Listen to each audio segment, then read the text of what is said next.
شخص نے نبی کریم صلی اللہ علیہ وسلم سے رات میں نماز کے متعلق معلوم کیا تو آپ صلی اللہ علیہ وسلم نے فرمایا کہ رات کی نماز 2 رکعت ہے، پھر جب کوئی صبح ہو جانے سے ڈرے تو 1 رکعت پڑھ لے، وہ اس کی ساری نماز کو طاق بنا دے گی۔ صحیح بخاری حدیث نمبر 990۔ نافع سے روایت ہے کہ عبداللہ بن عمر رضی اللہ عنہ وتر کی جب 3 رکعتیں پڑھتے تو 2 رکعت پڑھ کر سلام پھیرتے، یہاں تک کہ ضرورت سے بات بھی کرتے۔ صحیح بخاری حدیث نمبر 991۔ عبداللہ بن عباس رضی اللہ عنہ نے خبر دی کہ آپ ایک رات اپنی خالہ ام المومنین میمونہ رضی اللہ عنہا کے یہاں سوئے۔ آپ رضی اللہ تعالی عنہ نے کہا کہ میں بستر کے عرض میں لیٹ گیا اور رسول اللہ صلی اللہ علیہ وسلم اور آپ صلی اللہ علیہ وسلم کی بیوی لمبائی میں لیٹیں۔ آپ صلی اللہ علیہ وسلم سو گئے۔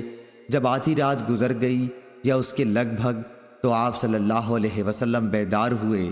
نیند کے اثر کو چہرے مبارک پر ہاتھ پھیر کر آپ نے دور کیا۔ اس کے بعد آل عمران کی 10 آیتیں پڑھیں۔ پھر ایک پرانی مشک پانی کی بھری ہوئی لٹک رہی تھی۔ آپ صلی اللہ علیہ وسلم اس کے پاس گئے اور اچھی طرح وضو کیا اور نماز کے لیے کھڑے ہو گئے۔ میں نے بھی ایسا ہی کیا۔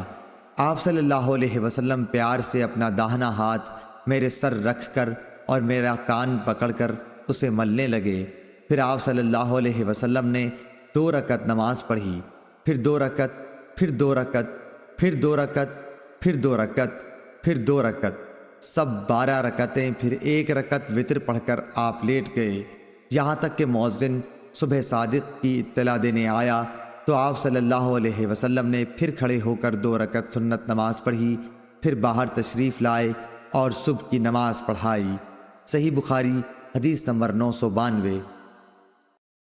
عمرو بن حارث نے خبر دی، ان سے عبد الرحمن بن قاسم نے اپنے باپ قاسم سے بیان کیا اور ان سے حضرت عبداللہ بن عمر رضی اللہ عنہ نے بیان کیا کہ رسول اللہ صلی اللہ علیہ وسلم نے فرمایا، رات کی نمازیں 2 رکعتیں ہیں، اور جب تو ختم کرنا چاہے تو 1 رکعت وتر پڑھ لے، جو ساری نماز کو طاق بنا دے گی۔ قاسم بن محمد نے بیان کیا کہ ہم نے بہت سوں کو 3 رکعت وتر پڑھتے بھی پایا ہے، اور 3 یا 1 سب جائز ہیں، اور مجھ کو امید ہے کہ کسی میں قباحت نہ ہوگی۔ صحیح بخاری حدیث نمبر 993۔ عروہ بن زبیر نے بیان کیا کہ حضرت عائشہ رضی اللہ عنہا نے انہیں خبر دی کہ رسول اللہ صلی اللہ علیہ وسلم 11 رکعتیں وتر اور تہجد کی پڑھتے تھے۔ آپ صلی اللہ علیہ وسلم کی یہی نماز تھی، مراد ان کی رات کی نماز تھی۔ آپ کا سجدہ ان رکعتوں میں اتنا لمبا ہوتا تھا کہ سر اٹھانے سے پہلے تم میں سے کوئی شخص بھی 50 آیتیں پڑھ سکتا، اور فجر کی نماز فرض سے پہلے آپ سنت 2 رکعتیں پڑھتے تھے۔ اس کے بعد ذرا دیر داہنے پہلو پر لیٹے رہتے، یہاں تک کہ مؤذن بلانے کے لیے آپ کے پاس آتا۔ صحیح بخاری حدیث نمبر 994۔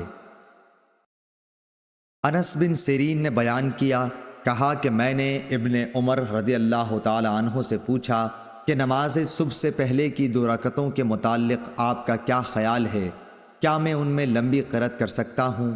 انہوں نے فرمایا کہ نبی کریم صلی اللہ علیہ وسلم تو رات کی نماز تہجد 2 رکعت کر کے پڑھتے تھے، پھر 1 رکعت پڑھ کر ان کو طاق بنا لیتے، اور صبح کی نماز سے پہلے کی 2 رکعتیں سنت فجر تو اس طرح پڑھتے گویا اذان اقامت کی آواز آپ کے کان میں پڑ رہی ہے۔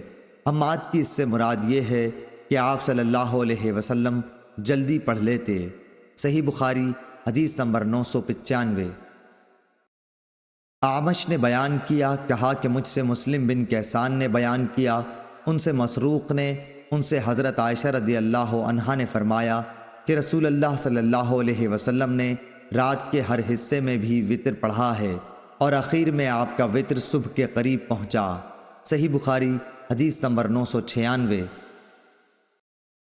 ہشام بن عروہ نے بیان کیا، کہا کہ مجھ سے میرے باپ نے عائشہ رضی اللہ عنہا سے بیان کیا کہ آپ نے فرمایا، نبی کریم صلی اللہ علیہ وسلم تہجد کی نماز پڑھتے رہتے، اور میں آپ صلی اللہ علیہ وسلم کے بستر پر عرض میں لیٹی رہتی۔ جب وتر پڑھنے لگے تو مجھے بھی جگا دیتے اور میں بھی وطر پڑھ لیتی۔ صحیح بخاری حدیث نمبر 997۔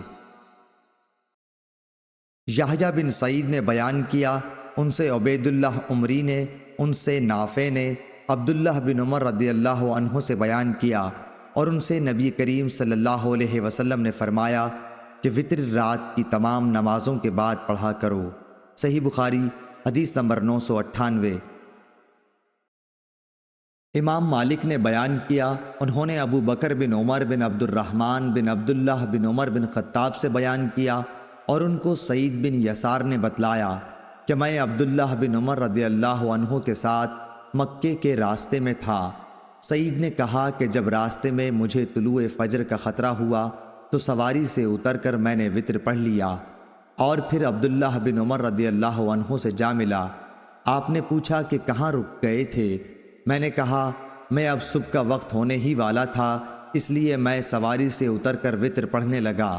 اس پر حضرت عبداللہ بن عمر رضی اللہ عنہ نے فرمایا کہ کیا تمہارے لیے نبی کریم صلی اللہ علیہ وسلم کا عمل اچھا نمونہ نہیں ہے؟ میں نے عرض کیا کیوں نہیں، بے شک ہے۔ آپ رضی اللہ عنہ نے بتلایا کہ نبی کریم صلی اللہ علیہ وسلم تو اونٹ ہی پر وطر پڑھ لیا کرتے تھے۔ صحیح بخاری حدیث نمبر 999۔ جویریہ بن اسما نے بیان کیا، ان سے نافع نے اور ان سے عبداللہ بن عمر رضی اللہ عنہ نے کہ نبی کریم صلی اللہ علیہ وسلم سفر میں اپنی سواری ہی پر رات کی نماز اشاروں سے پڑھ لیتے تھے، خواہ سواری کا رخ کسی طرف ہو جاتا۔ آپ صلی اللہ علیہ وسلم اشاروں سے پڑھتے رہتے، مگر فرائض اس طرح نہیں پڑھتے تھے، اور وطر اپنی اونٹنی پر پڑھ لیتے۔ صحیح بخاری حدیث نمبر 1000۔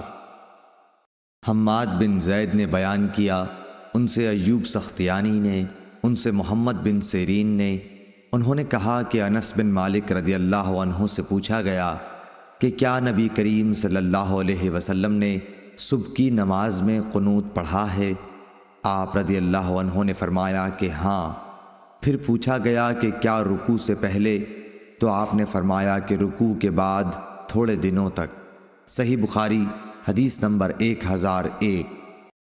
عاصم بن سلیمان نے بیان کیا، انہوں نے کہا کہ میں نے انس بن مالک رضی اللہ عنہ سے قنوت کے بارے میں پوچھا تو آپ رضی اللہ عنہ نے فرمایا کہ دعائے قنوت حضور اکرم صلی اللہ علیہ وسلم کے دور میں پڑھی جاتی تھی۔ میں نے پوچھا کہ رکوع سے پہلے یا اس کے بعد؟ آپ نے فرمایا کہ رکوع سے پہلے۔ عاصم نے کہا کہ آپ ہی کے حوالے سے فلاں شخص نے خبر دی ہے کہ آپ نے رکوع کے بعد فرمایا تھا۔ اس کا جواب حضرت انس نے یہ دیا کہ انہوں نے غلط سمجھا۔ رسول اللہ صلی اللہ علیہ وسلم نے رکوع کے بعد صرف 1 مہینہ دعائے قنوت پڑھی تھی۔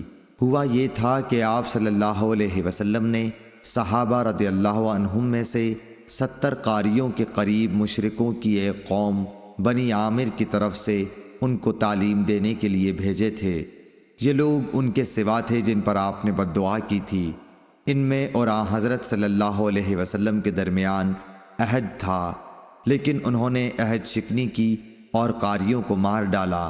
تو آن حضرت صلی اللہ علیہ وسلم 1 مہینے تک رکوع کے بعد قنوت پڑھتے رہے، ان پر بد دعا کرتے رہے۔ صحیح بخاری حدیث نمبر 1002۔ زائدہ نے بیان کیا، ان سے تیمی نے، ان سے ابو مجلس نے، ان سے انس بن مالک رضی اللہ عنہ نے کہ نبی کریم صلی اللہ علیہ وسلم نے 1 مہینے تک دعائے قنوت پڑھی اور اس میں قبائل رعل و ذکوان پر بد دعا کی تھی۔ صحیح بخاری حدیث نمبر 1003۔ خالد حذا نے خبر دی، انہیں ابو قلابہ نے، انہیں انس بن مالک رضی اللہ عنہ نے۔